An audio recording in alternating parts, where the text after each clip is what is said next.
আচ্ছা, তাইলে আমার এখন হচ্ছে এই স্পেশাল ক্লাসেস অফ গ্রাফস এই চ্যাপ্টারটার মধ্যে আমরা আউটার প্লেনার গ্রাফ নিয়ে শুধু পড়বো। আউটার প্লেনার গ্রাফ মানে হচ্ছে যে এমন একটা প্লেনার গ্রাফ যেটার প্রত্যেকটা আমার ভার্টেক্স হচ্ছে আউটার ফেসের সাথে অ্যাডজেসেন্ট। তার মানে যেমন এটা চিন্তা করা যায় যে এখানে দেখা যেতেছে এটা একটা প্লেনার গ্রাফ, এটা একটা প্লেনার গ্রাফ, কিন্তু এই প্লেনার গ্রাফটা বাম পাশে যে প্লেনার গ্রাফটা আছে এটা আউটার প্লেনার না, কারণ এই জিটা কিন্তু আউটার ফেসের সাথে কি অ্যাডজেসেন্ট না, তাহলে এটা আউটার প্লেনার না। ডান পাশে যেটা আছে, ডান পাশের যেটা আছে এইটা হচ্ছে একটা আউটার প্লেনার গ্রাফ। এই আউটার প্লেনার গ্রাফটা আসলে এই বাম পাশের গ্রাফটা থেকেই পাওয়া গেছে, এটাকে এদিকে আনলে ওই আউটার প্লেনার গ্রাফটা হয়ে যায়। তো এই আউটার প্লেনার গ্রাফ আসলে বাম পাশেরটা একটা outer planer graph, outer planer গ্রাফের আউটার প্লেনের এমবেডিংটা এটা না। মানে গ্রাফ তো একই, দুইটা গ্রাফ তো একই, দুইটাই outer planer graph, but outer planer হিসেবে এমবেডিং করা হয়নি। আউটার প্লেনার এমবেডিংটা কি, এখানে দেখা যাচ্ছে প্রত্যেকটা ভার্টেক্স আউটার যে ফেসটা আছে সেই আউটার ফেসের সাথে কি অ্যাডজেসেন্ট, তাই না? তাহলে এইটা হচ্ছে আউটার প্লেনার গ্রাফটার আউটার প্লেনার একটা এমবেডিং। আচ্ছা, তাহলে এটা বুঝলাম যে আউটার প্লেনার গ্রাফ কাকে বলে। আউটার এজ কি আর ইনার এজ কি এটা একটু দেখা দরকার। প্রথমত আমরা তো জানি যে আউটার ফেস কি, এটা হচ্ছে কি আমার আউটার ফেস, এগুলা কি আমার ইনার ফেস, এগুলা কি আমার এগুলো সবগুলো হচ্ছে আমার ইনার ফেস। এই ইনার ফেসের দুইটা ইনার ফেসের মাঝখানে যে এগুলো আছে এটাকে আমরা বলি হচ্ছে ইনার এজ। এটা হচ্ছে ইনার এজ। একটা ইনার ফেস আর আউটার ফেসের মাঝখানে যেটা আছে এটাকে বলি আমরা আউটার এজ। তাহলে ইনার এজ এবং আউটার এজ হচ্ছে এই দুই ধরনের এজে আমরা ভাগ করতেছি। ফেস গুলা হচ্ছে ইনার এবং আউটার এরকম দুই ভাবে ভাগ করতেছি। আচ্ছা, তাইলে এখন আম, এটা তো বুঝলাম। এখন আমরা যদি দেখি যে আমাদের এখন যে থিওরেমটা আমরা পড়বো সেটা হচ্ছে একটা বাই কানেক্টেড আউটার প্লেন নিয়ে। তো বাই কানেক্টেড আউটার প্লেন কিন্তু আউটার প্লেনার গ্রাফ কিন্তু এইটা না, কারণ কি এই ই কিন্তু একটা কাট ভার্টেক্স। তার মানে এটা কিন্তু বাই কানেক্টেড না। এটাকে যদি কেটে দিই তাহলে কিন্তু দুইটা আলাদা হয়ে যাবে, তাহলে কিন্তু এটা জাস্ট ওয়ান কানেক্টেড গ্রাফ। আমার বাই কানেক্টেড যে চিত্রটা হবে এই রকম, এখানে কোনো একটা কাট ভার্টেক্স নাই যেটাকে কেটে দিলে গ্রাফটা দুই টুকরা হয়ে যাবে, এমন কোনো কাট ভার্টেক্স নাই। হ্যাঁ, সেপারেশন পেয়ার আছে, বাট কাট ভার্টেক্স নাই। তো আমরা আমরা হচ্ছে এখানে ওইটাই বলতে চাচ্ছি, বাই কানেক্টেড আউটার প্লেনের গ্রাফের মধ্যে যদি আমরা উইক ডুয়াল আঁকি, উইক ডুয়াল কি ছিল? উইক ডুয়াল বলতে আমরা বুঝতাম যে একটা প্লেনার গ্রাফের মধ্যে যদি প্রত্যেকটা ফেসকে আমরা একটা করে ভার্টেক্স দিই, আউটার ফেসকে ভার্টেক্স না না দিলে ওটা হচ্ছে আমরা উইক ডুয়াল হবে, দিলে ওটা স্ট্রং ডুয়াল হবে। আমরা উইক ডুয়াল নিয়ে কথা বলতে, মানে আউটার ফেসকে কোনো ভার্টেক্স দিব না, ইনার ফেস গুলাকে হচ্ছে ভার্টেক্স দিব। ইনার ফেস প্রত্যেকটাকে ভার্টেক্স দিলাম, এবং প্রত্যেকটা ইনার এজ দিয়ে আমি ইনার এজ যেই দুটো ভার্টেক্সকে, যেই দুটো ফেসকে আলাদা করছে ওই দুটো ফেসের কোরেসপন্ডিং যেই ভার্টেক্স আছে তাদেরকে কানেক্ট করব। যেমন এইটার জন্য এদেরকে কানেক্ট করব, এটার জন্য এদেরকে কানেক্ট করবো, এমন ভাবে আমরা একটা উইক ডুয়াল গ্রাফ পাবো। যদি আমার কাছে একটা biconnected outerplane graph থাকে তাহলে উইক ডুয়ালটা একটা ট্রি হবে। এখন ট্রি মানে কি? ট্রি মানে হচ্ছে দুইটা জিনিস। আমরা যে প্রুফ করব একটা জিনিস ট্রি, এর দুইটা জিনিস প্রুফ করতে হবে। এক নাম্বার, কানেক্টেড। ট্রি মানে অবশ্যই একটা কানেক্টেড জিনিস। দুই নাম্বার, দুই নাম্বার হচ্ছে এসাইক্লিক, কোনো সাইকেল নাই। এই দুইটা জিনিসকে ট্রি ইমপ্লাইজ, এই দুইটা জিনিস, আবার এই দুইটা জিনিস ইমপ্লাইজ ট্রি। তো আমাকে যখন প্রমাণ করতে বলছে যে একটা বাই কানেক্টেড আউটার প্লেন গ্রাফের উইক ডুয়ালটা একটা ট্রি, আমরা দেখাবো সেই উইক ডুয়ালটা কানেক্টেড এবং এসাইক্লিক, তার মানে সেটা অবশ্যই ট্রি হইতে বাধ্য। তাহলে সেটা প্রুফ করার জন্য আমরা দুটো আলাদা আলাদা ভাবে প্রুফ করব। প্রথম কথা আমরা আসো প্রুফ করি যেটা কানেক্টেড। কানেক্টেড না মানে কি হইতো? ধরো এই জিনিসটা কানেক্টেড না, বাকিটুকু এই যে এইভাবে আছে, বাকি সবাই কানেক্টেড, কিন্তু এই জিনিসটা কানেক্টেড না। এটার মানে কি দাঁড়াইতো? মানে দাঁড়াইতো হচ্ছে যে এইটার সাথে এইটা একটা ইনার ফেস, তাই না? ভার্টেক্স মানে কি? উইক ডুয়ালের একটা ভার্টেক্স মানে কি? এটা অবশ্যই একটা ইনার ফেস ছিল মূল গ্রাফে। এই ইনার ফেসটা অন্য কোনো ইনার ফেসের সাথে যুক্ত না, কিন্তু আমরা জানি যে প্রত্যেকটা ইনার ফেস হচ্ছে ইনার এজ দিয়ে যুক্ত থাকে। তাহলে এইটা কখনোই সম্ভব না। যে তার মানে আমরা প্রমাণ করে ফেললাম এটা একটা কানেক্টেড। যে আমরা বলতেছি প্রত্যেকটা ইনার ফেস ইনার এজ দিয়ে আলাদা করা, এবং দুইটা ইনার পাশাপাশি অবশ্যই দুইটা ইনার ফেস পাওয়া যাবেই যাবে, তার মানে আমাদের যে উইক ডুয়ালটা সেটা কানেক্টেড একটা গ্রাফ হবে। এখন এক্স্যাক্টলি কিভাবে প্রমাণ করব? আমরা দেখি যে যখন আমরা উইক ডুয়াল আঁকি, উইক ডুয়ালের মধ্যে সাইকেল কখন হয়? ধরো এই যে উইক ডুয়াল, এই দুইটা ফেসের মধ্যে আমরা দেখবো এই এজের কারণে এরা এভাবে যুক্ত, আবার এই এজের কারণেও কিন্তু এরা এইভাবে যুক্ত। এই যে একটা লুপ হয়ে গেল না, এটা কিন্তু সাইকেল তৈরি হয়েছে। বা আমরা যদি এখানে চিন্তা করি যে এই এজের কারণে কিন্তু এখানে একটা সেলফ লুপও হবে। তো যাই হোক, আমরা এই লুপগুলোর মধ্যে আমরা সবসময় দেখব এই লুপগুলোর মধ্যে হচ্ছে আমরা এরকম একটা ইনার ভার্টেক্স পাবো সবসময়। লুপগুলোর মধ্যে এরকম একটা ইনার ইনার ভার্টেক্স পাওয়া যায়। তো আমার এখানে কি কোনো ইনার ভার্টেক্স আছে? আউটার প্লেনার গ্রাফ মানে কি? সবগুলো ভার্টেক্স কি আউটসাইডে আছে। তার মানে যদি এখানে লুপ থাকতো, তার মানে সেটা কি ইমপ্লাই করতো? যদি আমরা বলতাম যে assume that T contains a cycle, then G would have an inner vertex. ওই সাইকেলের মাঝখানে তুমি একটা ইনার ভার্টেক্স পাইতা। বাট সেটা তো সম্ভব না। কারণ কি, আমরা বলতেছি আমাদের গ্রাফটা আউটার প্লেনার, এটা কন্ট্রাডিকশন। তার মানে আমরা এটাও প্রুফ করে ফেলতে পারতেছি যে আমার এই গ্রাফটা হচ্ছে অ্যাসাইক্লিক হবে, তার মানে connected acyclic graph, therefore it is a tree. এখন খেয়াল করা যাক, এই যে ট্রিটা, এই ট্রি এর মধ্যে আমরা যদি একটু লিফ গুলো আইডেন্টিফাই করি, আমাদের যে বইয়ের মধ্যে যেই ট্রিটা আঁকা হয়েছে, এই ট্রি এর মধ্যে এইটা একটা লিফ, এইটা একটা লিফ, এইটা একটা লিফ, এইটা একটা লিফ। লিফ মানে কি? যার মধ্যে ডিগ্রি হচ্ছে কত? 1, যার মধ্যে ডিগ্রি ইকুয়াল টু 1। এগুলোর কি ডিগ্রি 1? ডিগ্রি 1 মানে কি? এটার সাথে একটা ইনার ফেজ জড়িত। তাহলে এটার সাথে একটা ইনার ফেজ জড়িত দেখতে পারতেছো, যেটা কিন্তু আসলে ওই যে আউটার ফেসের আউটার ফেসের সাথে এই ফেস গুলো আসলে রিলেটেড। এখন দেখা যাচ্ছে যে এইটার মধ্যে তুমি যেই যেই বহুভুজটার মধ্যে আসো, সেখানে এইটার ডিগ্রি কিন্তু 2, এটার ডিগ্রি কিন্তু 2, এটার ডিগ্রি কিন্তু 2, এটার ডিগ্রি কত? 2, এটার ডিগ্রি কত? 2। আমরা এই এইখানে যে ডিগ্রিগুলো মাত্র লিখলাম, এগুলো হচ্ছে মূল গ্রাফের ডিগ্রি। আর একটু আগে যেটা ডিগ্রি লিখছিলাম হচ্ছে আমার ডুয়ালের মধ্যে ডিগ্রি। তো এই ডিগ্রিগুলো দেখো 2।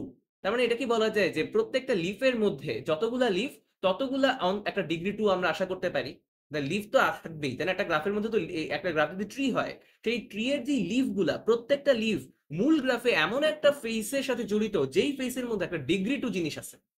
এই যে দেখো, corresponds to a face of G containing a vertex of degree 2। প্রত্যেকটা লিফ, এই লিফটার কথা চিন্তা করো, এই লিফটা কি এই ফেসটার সাথে করেসপন্ড করে, যেই ফেসের মধ্যে দুইটা ডিগ্রি 2 এর ভার্টেক্স আছে। তাহলে প্রত্যেকটা এরকম লিফের, ট্রি এর প্রত্যেকটা লিফ হচ্ছে একটা করে এরকম ডিগ্রি 2 এরই কথা বলবে। তাহলে এখন ফ্যাক্ট কি? ফ্যাক্ট হচ্ছে যে অ্যাট লিস্ট দুইটা এরকম ডিগ্রি 2 থাকবেই। কেন? কারণ তুমি যখন ট্রি আঁকবা, একটা ট্রি একটা ট্রি যদি আমরা আঁকি, biconnected outerplanar graph, এইরকম আমার হচ্ছে এরকম দুইটা আমরা পাবো, দুইটা হচ্ছে অন্তত লিফ পাবো। সেই লিফের কারণে হচ্ছে এরকম অ্যাটলিস্ট দুইটা ভার্টেক্স পাবো যার ডিগ্রি 2। এটা হচ্ছে একটা ফ্যাক্ট। এটার মানে আমার ওই লিফ থেকে সরাসরি আমরা বলতে পারি। এখন ম্যাক্সিমাল আউটার প্লেনার গ্রাফ কি? ম্যাক্সিমাল প্লেনার গ্রাফ যেমন ট্রায়াঙ্গুলেটেড জিনিস, এটাও সেম ট্রায়াঙ্গুলেটেড হবে। আর আউটার প্লেনার গ্রাফ হইলে মানে কি, যে ভার্টেক্স গুলো আউটার প্লেনে থাকবে। তো এইটা আসলে কিছুই না, এইটা হচ্ছে আমার যখন আমরা যে বহুভুজ যে আঁকি, বহুভুজের একটা ট্রায়াঙ্গুলেশন।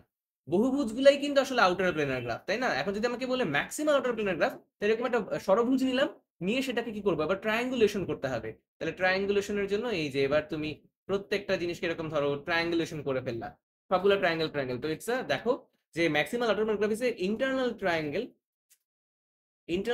ইফ ওয়ান, আচ্ছা, দ্য ফলোইং প্রপার্টিস। এই যে গ্রাফে যে ট্রায়াঙ্গুলেশন অফ আ পলিগন, একটা একটা পলিগনকে ট্রায়াঙ্গুলেট করলে যেটা হয়, ওইটা একটা ম্যাক্সিমাল আউটার প্লেনার গ্রাফ। যেমন আমার বাম পাশে যেটা আঁকা হয়েছে ম্যাক্সিমাল আউটার প্লেনার গ্রাফ। এখন আসি, the following properties of maximal outer planer graph known. তাহলে এখানে আমরা তিনটা জিনিস হচ্ছে প্রুফ করব, এবং একটা থেকে আরেকটা এইভাবে যাবে। এটা হচ্ছে যে আমার একটা ম্যাক্সিমাল আউটার প্লেন গ্রাফ আছে n greater than equal to 3, যেমন হচ্ছে এইটা। এখন বলছে যে এই তিনটা প্রপার্টি আছে বা ক্লেম আছে যেগুলো হচ্ছে হোল্ড করবে। Number 1, G has n-2 inner faces and n-3 inner edges. এটা কখন ট্রিভিয়াল? আচ্ছা, ইনার ফেস আর ইনার এজ কিন্তু আমরা ডিফাইন করে ফেলছি অলরেডি। ইনার ফেসও ডিফাইন করা, ইনার এজও ডিফাইন করা। তো আমরা এটা হচ্ছে একটু প্রুফ করব ইন্ডাকশন দিয়ে। ইন্ডাকশন দিয়ে কিভাবে প্রুফ করব? প্রথম কথা, n equal to 3 এর জন্য এটা অবভিয়াস। n equal to 3 মানে কি? একটা ট্রায়াঙ্গেল, তাই না? একটা ট্রায়াঙ্গেলের জন্য এটা অবভিয়াস কেন? কারণ ট্রায়াঙ্গেলের মধ্যে ইনার ফেস কয়টা আছে? একটা আছে না? এই যে n-2 ইনার ফেস। আর ইনার এজ কয়টা আছে? কোনোটাই কিন্তু ইনার এজ নাই, প্রত্যেকটা কিন্তু আউটার এজ। তাহলে ইনার এজ আছে কয়টা? 0টা। তাহলে দেখো n-3 মিলছে। তাহলে আমরা প্রুফটা করবো কার জন্য? n greater than 3 এর জন্য প্রুফ করব, এবং অ্যাজিউম করে নিব যে আমার বেস কেস বা প্রিভিয়াস কেসগুলো অলরেডি হ্যান্ডেল। তাহলে এখন এটার সাহায্যে আমরা কিভাবে কোনো কিছু প্রুফ করতে পারি? আমরা দেখব যে আমার কাছে যদি কোনো এরকম একটা গ্রাফ থাকে, একটা ম্যাক্সিমাল প্লেনার গ্রাফ থাকে, এটা ম্যাক্সিমাল প্লেনার যদিও না, কিন্তু আমরা ধরে নিতেছি এটা ম্যাক্সিমাল প্লেনার। তো ম্যাক্সিমাল প্লেনারের জন্য আমার কিন্তু একটা d ইকুয়ালস 2 থাকবে। চিন্তা করে দেখো, এই যে d ইকুয়ালস 2 এরকম একটা থাকবে, তাই না? আমরা একটা ফ্যাক্ট থেকে বলছি। তাহলে ডিগ্রি 2 এর একটা থাকবেই। এই ডিগ্রি 2 এর যেটা আছে, ওই ডিগ্রি 2 এর ভার্টেক্সটাকে যদি আমরা ডিলিট করে দেই, এটা যদি ডিলিট করে দেই উইথ ইটস এজেস, এটা যদি ডিলিট করে দেই, তাহলে এবার তুমি আমাকে বলো যে আমার ছোট যেই প্রবলেমটা হবে সেটার জন্য নিশ্চয়ই আমি প্রুফ করে আসছি। তার মানে এটার মধ্যে আমার n-2 ফেস, মানে ইনার ফেস, আর কি n-3 ইনার এজ আমরা অলরেডি ছোটটার জন্য প্রুফ করে আনছি। এখন যখন আমি এই জিনিসটা যুক্ত করব, তাহলে তখন দেখব যে আমার ফেস কয়টা বাড়ে। একটা বাড়লে ঠিক আছে, মানে আসলে এনটা তো হচ্ছে সাব প্রবলেমের এন, এটা এভাবে লেখা উচিত যে এই যে n-1-2, মানে একটা ছোট প্রবলেমের জন্য আমরা অলরেডি সলভ করে আসছি। এখন যখন আমি এই ভার্টেক্সে যোগ করব, তখন কি হবে এটা আমরা জানতে চাই। তখন যেটা হবে, এই ভার্টেক্স যোগ করার সাথে সাথে দেখতে দেখতে পারবো আমরা যে ইনার ফেস একটা বাড়বে, ইনার এজও একটা বাড়বে। এই যে যখন আমি এই ভার্টেক্সে যোগ করলাম এবং এই এজগুলো দিয়ে দিলাম, তখন এইটা একটা ইনার ফেস হয়ে গেছে না, ইনার ফেস একটা বাড়ছে না। আর ইনার এজ কয়টা বাড়ছে, তাহলে ইনার এজ কয়টা বাড়ছে, দেখো এই যে এই জিনিসটা আগে আউটার এজ ছিল, সেটা এখন কি ইনার এজের মধ্যে কাউন্ট হচ্ছে, তাহলে ইনার এজ একটা বাড়ছে। তাহলে আমরা এভাবে বলতে পারবো যে যখন আমি একটা নতুন একটা ভার্টেক্স আনতেছি, সেই ভার্টেক্সটা আমার ইনার ফেসকে একটা বাড়িতেছে, ইনার এজকে একটা বাড়িতেছে, তাহলে সমান্তর ধারাটা কিন্তু কন্টিনিউ হবে, তাই না? সমান্তর ধারা কন্টিনিউ হবে বলতে আমি দেখবো সাব প্রবলেমটার মধ্যে ছিল n-1-2 inner face, n-1-3 inner age. আমি যখন একটা ভার্টেক্স আনলাম, তখন দুইটাই এক করে করে বাড়ছে, তাহলে n-2 আর n-3 প্রমাণ হয়ে গেছে। ইনার ফেসও একটা বাড়ছে, ইনার এজও একটা বাড়ছে। এখন আমাকে যদি বলে জি হ্যাভ 2n-3 এজ, এই 2n-3টা আমরা কিভাবে প্রুফ করব? এইখানে আমরা একটা মানে প্রুফ করার জন্য নিয়ে আসবো যে দেখো আউটার এজটা কি একটা সাইকেল না? আমি যেই একটা ষড়ভুজের কথা বলছিলাম ট্রায়াঙ্গুলেশন, আউটার এজ গুলা কিন্তু এটাই। তাহলে আউটার এজ কয়টা আছে? এনটা আছে। ইনার এজ কয়টা আছে? আমরা মাত্র বললাম n-3টা আছে। তাহলে মোট এজ কয়টা আছে? 2n-3টা আছে, তাই না? তাহলে outer age plus inner age আমার 2n-3টা টোটাল নাম্বার অফ এজ আছে। আচ্ছা, তাহলে তার মানে আমার সেকেন্ডটাও প্রুফ হয়ে গেল। এই n-3 ইনার এজ প্লাস nটা আউটার এজ মিলেই কিন্তু আমার 2n-3।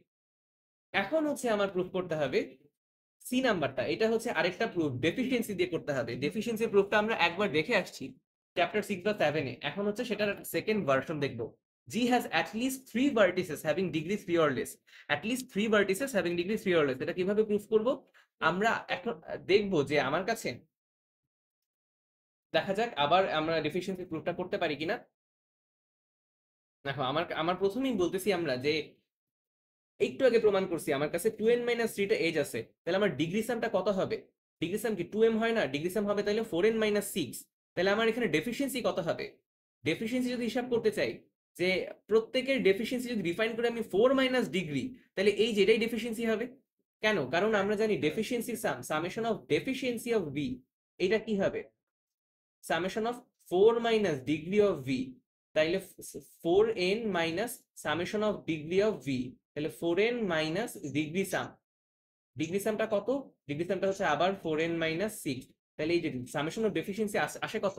6 আসে। তাহলে আমার যতগুলা যতগুলা এরকম ভার্টেক্স থাকবে, সবগুলার ডেফিসিয়েন্সিকে যোগ করলে আমার কত হবে? 6 হবে। কিন্তু ডেফিসিয়েন্সির ম্যাক্সিমাম ভ্যালু কত হতে পারে? চিন্তা করো যে আমার ডেফিসিয়েন্সির ম্যাক্সিমাম ভ্যালু বের করার জন্য ডিগ্রির মিনিমাম ভ্যালুটা লাগবে। যেহেতু আমি বলছি ম্যাক্সিমাল প্লেনার, আবার কি বলছি যে আমার মানে জি যদি ম্যাক্সিমাল প্লেনার হয়, তাহলে কি জি আমার কি বাই বাই কানেক্টেড হবে? ম্যাক্সিমাল প্লেনার গ্রাফটা সবগুলো তো ট্রায়াঙ্গুলেটেড না, তাহলে অবশ্যই অবশ্যই বাই কানেক্টেড, কারণ কোনো একটা ভার্টেক্স ডিলিট করলে পুরো গ্রাফটা ডিলিট হবে না। বাই কানেক্টেড, তাহলে এটা অবশ্যই অবশ্যই অ্যাট লিস্ট দুইটা থাকবে আমার ডিগ্রি। তাহলে ডিগ্রি যদি অ্যাট লিস্ট 2 হয়, ডেফিসিয়েন্সি কি? অ্যাট মোস্ট 2, তাই না? 4 মাইনাস অ্যাট লিস্ট 2, তাহলে অ্যাট মোস্ট হচ্ছে ডেফিসিয়েন্সি 2। তাহলে আরো ডেফিসিয়েন্সি আরো কমও হইতে পারে, নেগেটিভ হইতে পারে, পজিটিভ হইতে পারে, ডেফিসিয়েন্সি 2 1 0 নেগেটিভ 1 নেগেটিভ 2, অনেক কিছু হইতে পারে হয়তো। আমরা জানি যে অ্যাট মোস্ট 2। তাহলে এবার তুমি চিন্তা করো, যদি আমরা কাদের কাদের নিয়ে ইন্টারেস্টেড, আমরা চাই ডেফিসিয়েন্সি যাদের এই 1 আর 2, এইরকম ডেফিসিয়েন্সি আমি যদি 3 জন না রাখি, তাহলে কি সম্ভব? ডেফিসিয়েন্সি যদি 1 হয়, ডিগ্রি কত আসলে? ডিগ্রি হচ্ছে ডেফিসিয়েন্সি 1 হলে ডিগ্রি হচ্ছে 3। আর এটা যদি হয় ডিগ্রি কত? ডিগ্রি হচ্ছে 2। তাহলে আমরা কি চাই? আমরা খুঁজতেছি কি? আমরা খুঁজতেছি হচ্ছে at least 3 vertices having degree 3 or less. আমরা কিন্তু এদেরই খুঁজতেছি, 3 2, অথবা তুমি যদি এখানে বলো এটা হচ্ছে কত 4, তাই না? এগুলো এগুলো আছে। আমরা কিন্তু শুধু এই 3 আর 2 এদের খুঁজতেছি। ডিগ্রি 3 আর 2 কয়জন আছে এটা খুঁজতেছি। তাহলে ডিগ্রি 3 আর 2 মানে কি? ডেফিসিয়েন্সি 1 আর 2। এই ডেফিসিয়েন্সি 1 আর 2 ইউজ না করে আমি সামেশন 6 বানাতে পারবো? পারবো না। আচ্ছা, আমার ইউজ যেহেতু করতেই হবে, কয়টা ইউজ করা লাগবে? অ্যাট লিস্ট 3টা ইউজ করা লাগবে না, কারণ আমার তো ম্যাক্সিমাম ভ্যালু হচ্ছে 2। তাহলে অ্যাট লিস্ট 3টা ইউজ না করে তো আমি পারবো না। তাহলে এরকম ভার্টেক্সের সংখ্যা 3 অর লেস। এই জিনিসটার ডেফিসিয়েন্সির আগের প্রশ্নের সাথে মিলায় পড়লে সবচেয়ে ভালো বোঝা যায়। আচ্ছা, এখন 9.2.4 এর মধ্যে কি বলছে যে আমার যদি একটা এই যে মানে যদি n2 হয় number of vertices of degree 2 আর t যদি হয় নাম্বার অফ ইন্টারনাল ট্রায়াঙ্গেলস। দেখো এই যে আমার এই যে যদি আমি চিন্তা করি যে আমার কাছে এইখানে যে গ্রাফটা আছে ধরে নিতেছি এটা হচ্ছে ম্যাক্সিমাল প্লেনার, বাট এটা কিন্তু ম্যাক্সিমাল প্লেনার না। আমরা এখন যা যা পড়তেছি সবকিছু ম্যাক্সিমাল প্লেনার জন্য ধরে নিতেছি, আমরা ধরে নিতেছি এটা ম্যাক্সিমাল ম্যাক্সিমাল প্লেনার।